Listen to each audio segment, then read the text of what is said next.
வணக்க மக்களே, இன்னைக்கு நாம என்ன பார்க்க போறோம்னா, மெஜாரிட்டி இழக்கும் பாஜக, தனிப்பெரும்பான்மை பெறும் இந்தியா கூட்டணி, அபார வெற்றி.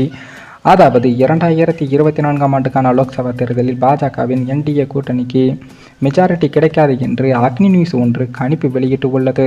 கடந்த லோக்சபா தேர்தலில் பாஜக தேசிய அளவில் 303 இடங்களில் வெற்றி பெற்றது. பாஜக என்டிஏ கூட்டணி 353 இடங்களில் வெற்றி பெற்றது. காங்கிரஸ் 52 இடங்களில் மட்டுமே வெற்றி பெற்றது. இந்த நிலையில் தான் பாஜக என்டிஏ கூட்டணி 242 இடங்களை மட்டுமே வெல்லும் என்றும் அக்னி நியூஸ் கணிப்பு வெளியிட்டு உள்ளது. மெஜாரிட்டி பெற 272 இடங்கள் தேவை என்று கூறப்பட்டு உள்ள நிலையில் எதிர்க்கட்சிகள் இந்தியா கூட்டணி 264 இடங்களில் வெல்லும் என்று அக்னி நியூஸ் கணிப்பில் கூறப்பட்டு உள்ளது. இதனால் தொங்கு நாடாளுமன்ற உருவாக வாய்ப்பு உள்ளதாக கூறப்பட்டு இருக்கு. 38 இடங்களில் இந்தியா கூட்டணி இல்லாத மற்ற எதிர்க்கட்சிகள் வெல்லும் என்றும் அக்னி நியூஸ் கணிப்பில் தெரிவிக்கப்பட்டு உள்ளது.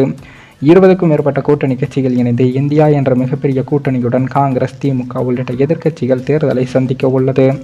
இந்த நிலையில் தான் எதிர்க்கட்சிகள் தனிப்பெரும்பான்மை கூட்டணி மாறும் என்று தெரிவிக்கப்பட்டு உள்ளது. இதுவரை வெளியான கணிப்புகளின் இந்த கணிப்பு மட்டுமே இந்தியா கூட்டணிக்கு ஆதரவாக சர்வே கொடுக்கப்பட்டு உள்ளது. உலக வரலாற்றிலேயே இதுவரை இல்லாத மிகப்பெரிய தேர்தல் தான் இந்திய தேர்தல். முந்தைய தேர்தலை விஞ்சிய 44 நாட்கள் மட்டுமே நீடித்த இந்த தேர்தல் நீண்ட தேர்தலாக ஆகும். 1951-52 இந்தியா பொது தேர்தலுக்கு பிறகு இரண்டாவது முறையாக இவ்வளவு அதிக நாட்கள் நடந்த ஒரே தேர்தல் இதுதான். 2 முறை பிரதமராக இருந்த மோடி தலைமையிலான மோடி கேரண்டி கோஷத்துடன் மீண்டும் 3வது முறையாக தேர்தலை எதிர்கொள்கிறது.